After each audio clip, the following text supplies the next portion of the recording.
Assalamualaikum warahmatullahi wabarakatuh. Bismillahirrahmanirrahim. Alhamdulillahil qail nun wal qalami wa ma yasturun ma anta bi ni'mati rabbika bimajnun. Qala al-mu'allif rahimahullah ta'ala wa nafa'ana bihi wa bi ulumihi wa bi anwarihi wa bi asrarihi wa bi barakati fid dharain amin. Alhamdulillah, mari kita lanjutkan kajian kitab Iqradul Imam, di mana saat ini kita memasuki pada kata mutiara yang ke-126. Itu mohon disimak, dikaji, ditelaah dari kitab yang Anda miliki. Bismillahirrahmanirrahim. Wastiftahu libabil wuyubi. Di antara daripada tujuan atau hikmah atau buah daripada orang yang mendirikan sholat, setelah kita jelaskan tentang manfaat atau buah daripada orang yang mendirikan sholat, pada kajian yang pertama hikmahnya adalah untuk mensucikan daripada hati hamba yang kotor. Dan kata mutiara yang ke-126 ini mengaitkan atau menjadi tujuan atau hikmah atau buah yang kedua. Apa itu? Wa istiftahu, yaitu memberikan, ya, bisa membuka libabil wuyubi, terhadap pintu daripada kegaiban. Artinya bahwa pada poin kedua, buah daripada orang yang mendirikan sholat itu adalah diberikan oleh Allah untuk bisa membuka terhadap pintu daripada kegaiban, kesamaran, misteri kegaiban di alam malakut itu akan diperlihatkan oleh Allah, akan dibukakan pintu-pintu kegaiban itu. Waya, adapun poin kedua atau buah daripada orang yang mendirikan sholat, an-natijatu tsaniyah, yang mana itu merupakan konklusi atau hasil daripada yang kedua, daripada apa itu? Min nataijis sholati, daripada hasil orang yang mendirikan sholat. Untuk saya katakan, al-muradu yang dimaksudkan dengan bil ghuyubi, dengan istilah ghaib atau ghuyub. Jadi pada poin kedua, pada buah kedua atau hasil yang bisa dipetik dari orang yang mendirikan sholat itu adalah ia diberikan untuk bisa membuka terhadap pintu-pintu kegaiban atau misteri-misteri alam semesta ini. Yang dimaksudkan al-muradu, yang dimaksudkan bil wuyubi, dengan wuyub. Apa itu? Yaitu itu asrarul malakuti, rahasia daripada rahasia alam malakut. Saya kira sudah saya jelaskan apa alam malakut itu. Wa asrarul jabaruti, dan mampu, yaitu atau makna daripada wuyub itu adalah rahasia dari yaitu alam jabarut. Wa innama kanat, dan sesungguhnya ada apa? As-sholatu, sholat, istiftahan, bisa membuka. Bahwasanya sholat itu, ya, diberikan kemampuan untuk membuka libabil wuyubi, terhadap pintu kemisterian alam ghaib, baik itu yaitu alam malakut maupun alam jabarut. Lima, karena sesuatu, alasannya ini lima, karena sesuatu istamalat, yang memuat atau yang telah mengakomodir apa? Sholat, alaihi, atas ma min tadhir dhahiri, berupa atau dari mensucikan zahir, wal batini, dan batin. Artinya bahwa sholat ini berfungsi atau berhikmah atau berbuah. Bagi orang yang sholat ini akan berbuah, bisa membuka pintu daripada alam malakut dan alam jabarut. Karena di dalam sholat itu, memuat daripada apa? Yaitu membersihkan, mensucikan dohir dan batin. Sehingga ketika dohirnya orang-orang yang mendirikan sholat itu sesuai dengan rukun dan syaratnya, sementara batinnya juga sudah mutahhirun, yaitu suci, sudah betul-betul suci, maka tentu ya orang yang sudah secara dohir dan batinnya bersih, suci, maka ia diberikan kemampuan untuk membuka terhadap apa? Pintu-pintu kegaiban dari alam malakut dan jabarut. Qala dawu siapa? Muhammad bin Ali At-Tirmidzi, yaitu Muhammad Ali At-Tirmidzi Al-Hakim radhiyallahu anhu, mudah-mudahan Allah meridhai anhu kepada Syekh Muhammad bin Ali At-Tirmidzi Al-Hakim. Beliau mengatakan,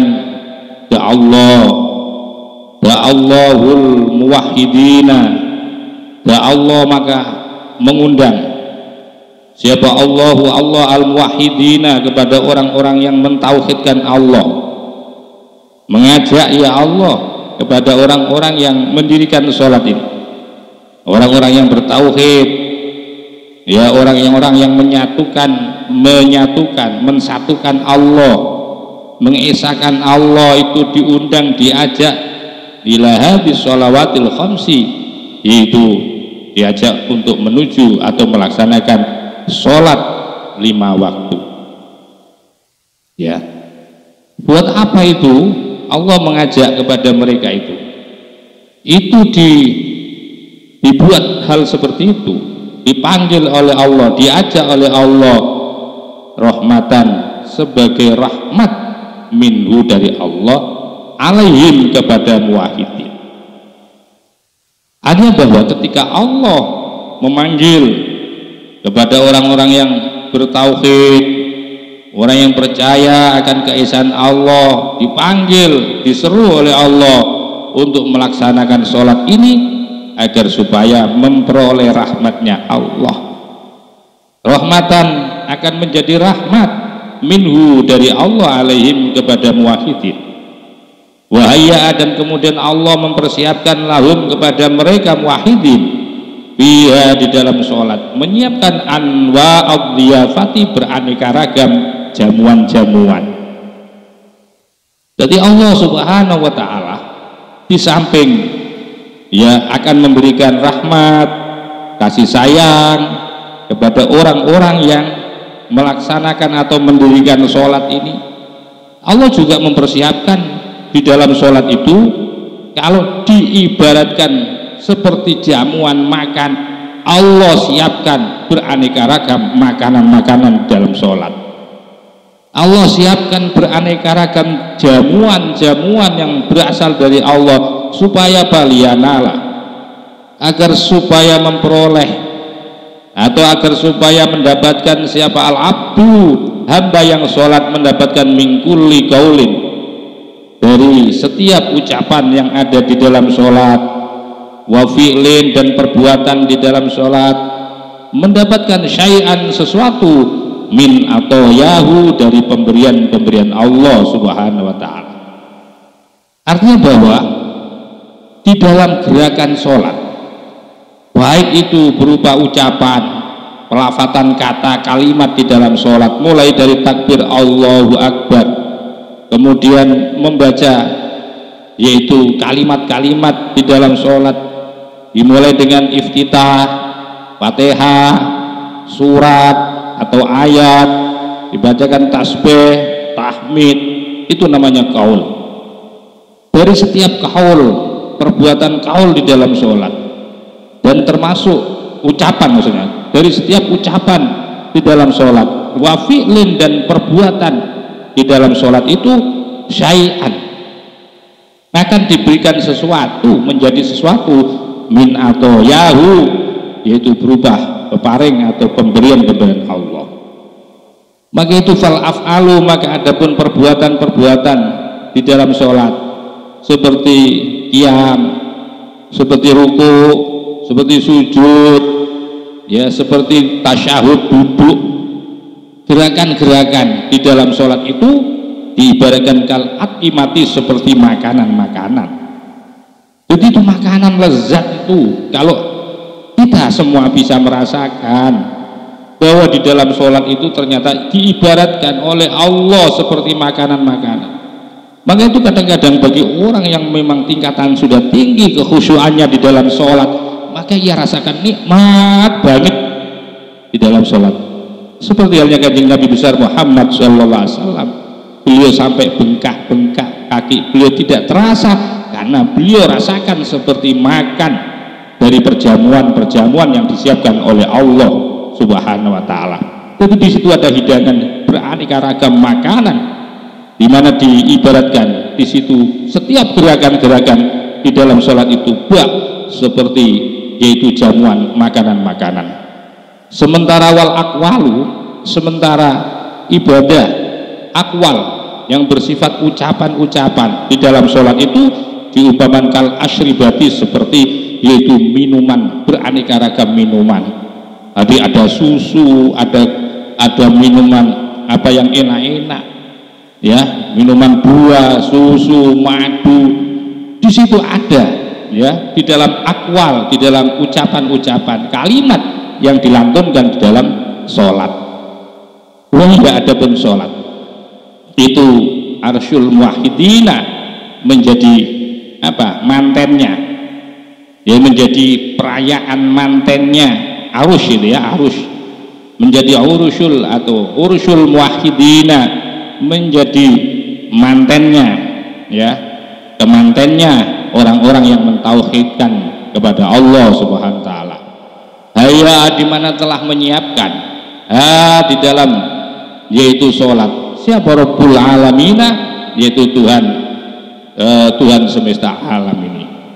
Li ahli rahmatihi, yang diperuntukkan bagi orang-orang yang mendapatkan rahmatnya Rob, fi kulli yaumin, pada setiap harinya, khamsa marotin, yaitu 5 kali.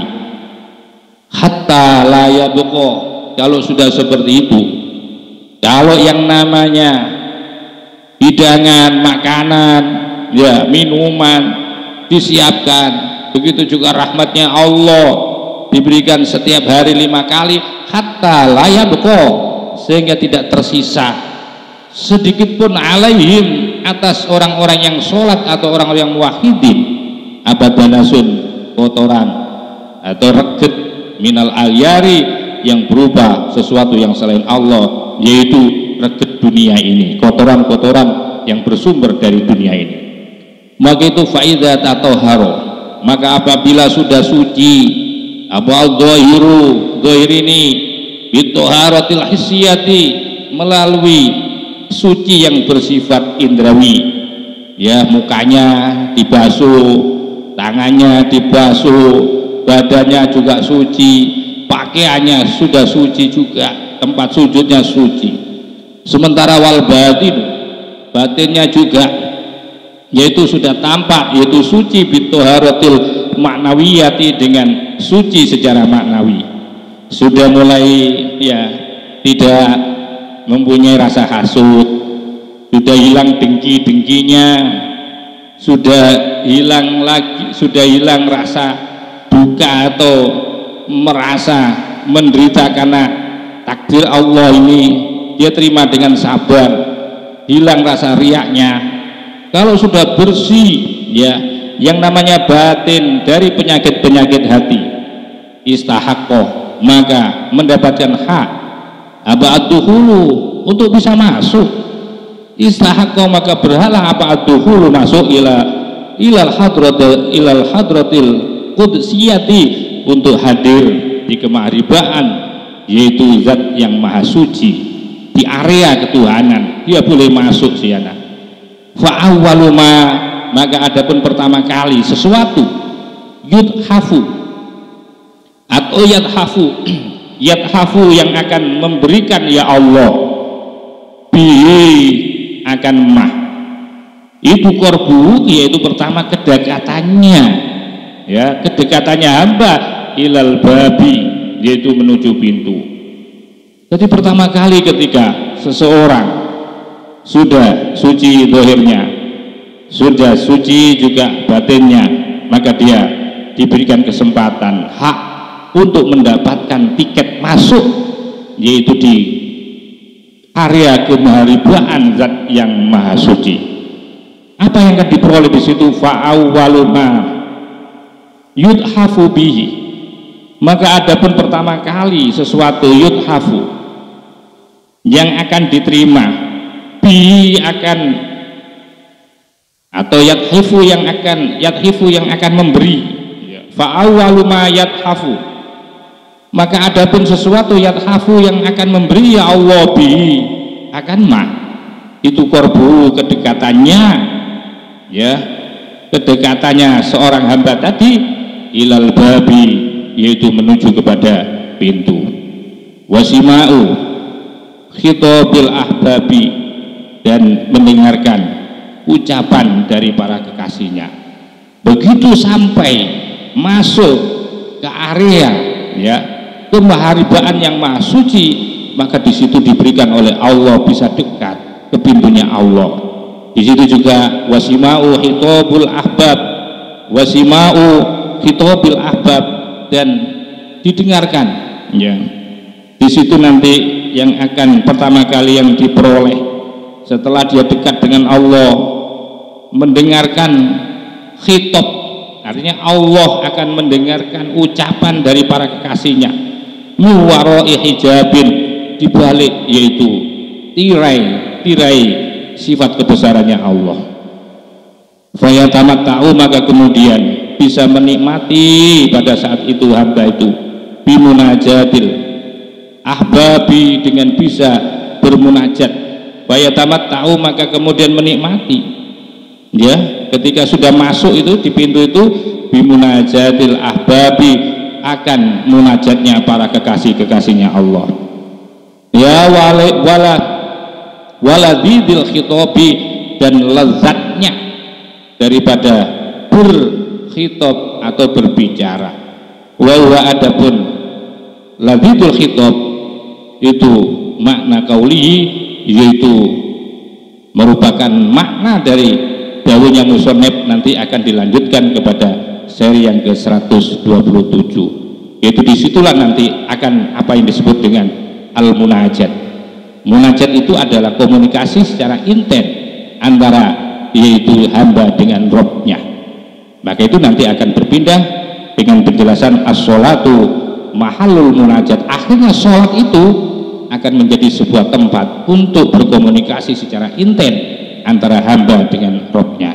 Dan itu termasuk poin ketiga atau buah ketiga daripada buah orang yang mendirikan sholat. Mudah-mudahan jadi ilmu yang manfaat. Wa khairan wallahu muwaffiq ila aqwamit thoriq. Wassalamualaikum warahmatullahi wabarakatuh.